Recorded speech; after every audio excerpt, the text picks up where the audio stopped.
안녕하세요. 2007년부터 궤양성 대장염을 연구, 치료하고 있는 한걸음 한의원입니다. 오늘은 얼마 전에 오신 환자분의 초진 기록을 보면서 알 수 있는 몇 가지를 한번 짚어보려고 합니다. 20대의 젊은 환자분이십니다. 2021년 6월에 처음 혈변이 시작되었는데 처음에는 치질인 줄 알고 항문외과에서 치질 검사를 했는데 치질이 아니라고 해서 내시경 검사를 하고 좀 더 큰 병원으로 전원해서 궤양성 대장염으로 진단받았다고 합니다. 처음에는 펜타사 하나만 먹었는데 관해기를 왔다 갔다 했다고 하네요. 여기서 우리가 처음 알 수 있는 것은 펜타사나 아사콜, 메자반트 같은 5-ASA 제제를 먹고 초반에 관해기에 도달하는 환자분들이 종종 있다는 겁니다. 이 5-ASA 제제는 쉽게 말해서 소염제 같은 것인데요. 궤양성 대장염의 초기에는 이런 간단한 약만 먹고도 길게는 1년에서 2년 정도까지 관해기에 도달하는 경우가 종종 있습니다. 그런데 이렇게 관해기에 도달하면은 다수의 환자들이 이거 금방 낫네? 별거 아니네? 이렇게 생각하면서 궤양성 대장염이 쉽게 낫는 병인 줄 착각하는 경우가 많다는 것입니다.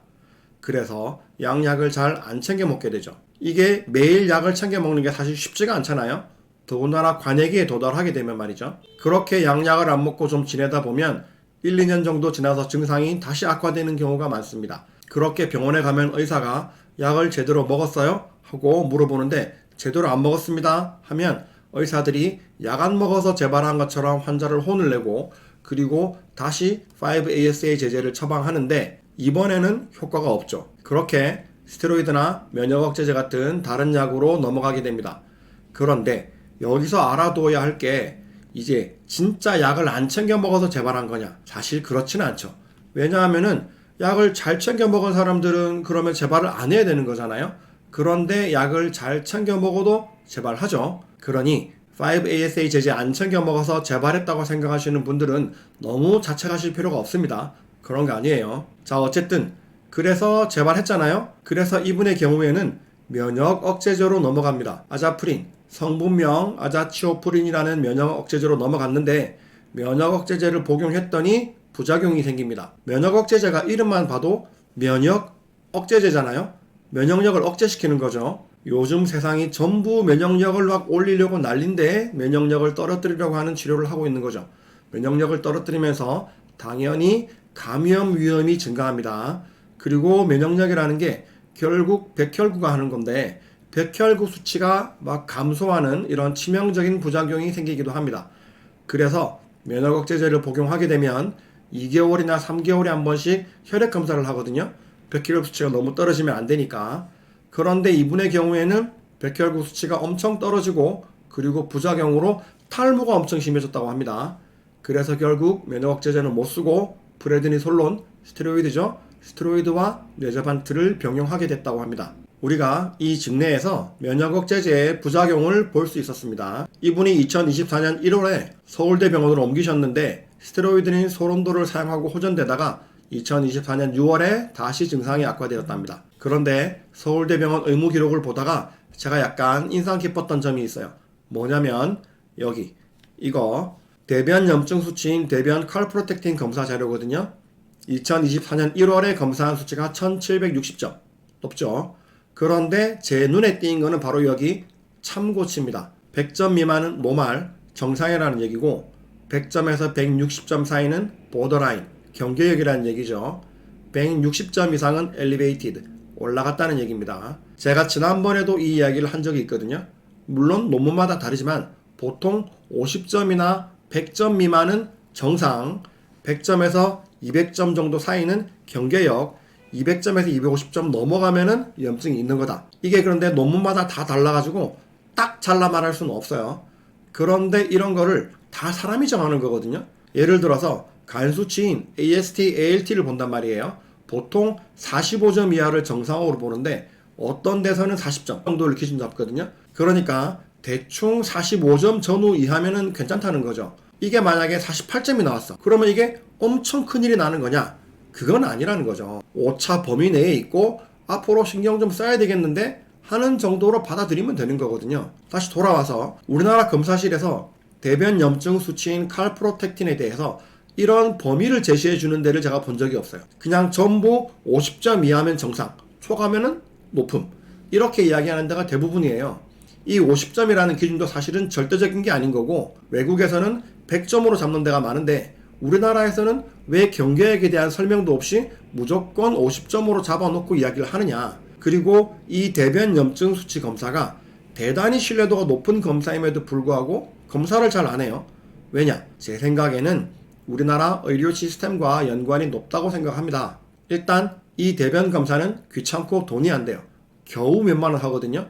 내시경은 수십만 원씩 하는데 말이죠. 대변 검사 검체를 채취할 때도 이게 3군데 이상 검체를 채취를 해서 평균을 내야 되거든요. 그래서 대변을 3군데에서 떠야 되는데 병원에서 이런 설명을 해주는 데가 단 한 군데도 없어요. 이게 이론적으로는 칼프로텍틴이라는 물질이 대변에 고르게 분포되어 있다고 가정하는 거지만 이론하고 실제는 다르지 않습니까? 이게 어떻게 똑같이 골고루 퍼져 있겠어요. 염증이 좀 있는 부위에서는 좀 많이 있고 아닌 부위에서는 좀 적게 있겠죠. 그러니까 대변 한 군데에서만 뜨면은 오류가 생길 가능성이 커지는 거거든요. 제가 한의원에서 설명하면서 오류의 가능성이 있으니 반드시 3군데 이상 채취해야 됩니다 하고 이야기를 하면 전부 이런 이야기는 처음 듣는데요.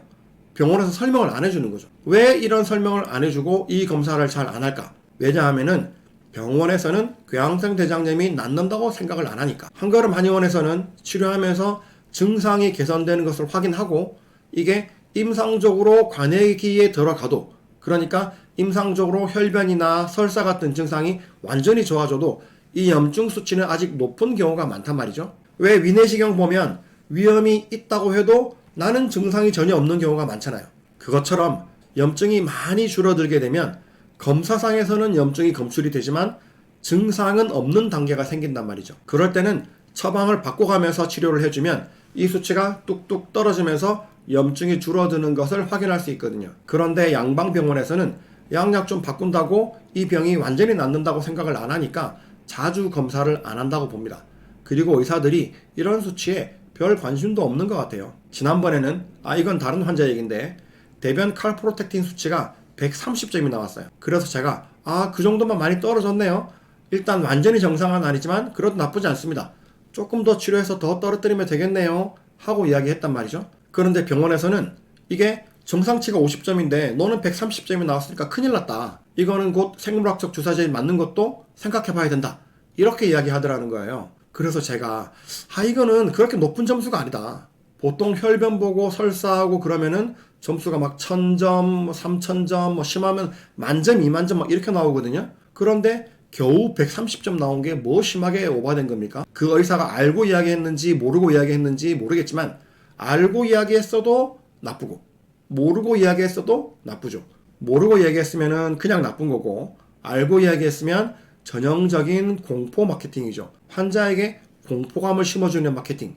환자가 보기에는 좋아지고 있는데 의사가 뜬금없이 주사제제 이야기하고 이러면은 환자가 걱정이 많이 되지 않겠어요? 그래서 제가 이거는 보더라인, 즉 경계역이기 때문에 완전히 정상은 아니지만 그래도 크게 걱정할 정도는 아니다 라고 한참을 설명을 해야 됐습니다. 이런 거를 아무 데서도 설명을 안 해주고 오히려 이상하게 얘기를 하니까요. 그런데 딱 서울대에서만, 서울대 병원에서 나온 자료에만 이렇게 설명이 되어 있더라 하는 얘기입니다. 100점에서 160점까지 경계역을 잡아놓은 것은 조금 더 논의가 필요한 문제일 수 있겠습니다만은 어쨌든 이렇게 개념을 잡아주는 거, 이런 게 중요한 거죠.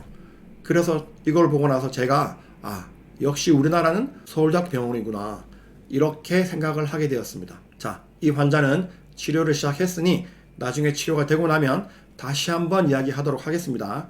오늘은 궤양성 대장염으로 한걸음 한의원에 내원하신 초진 환자분의 경우를 보고 여러가지 이야기를 해봤습니다.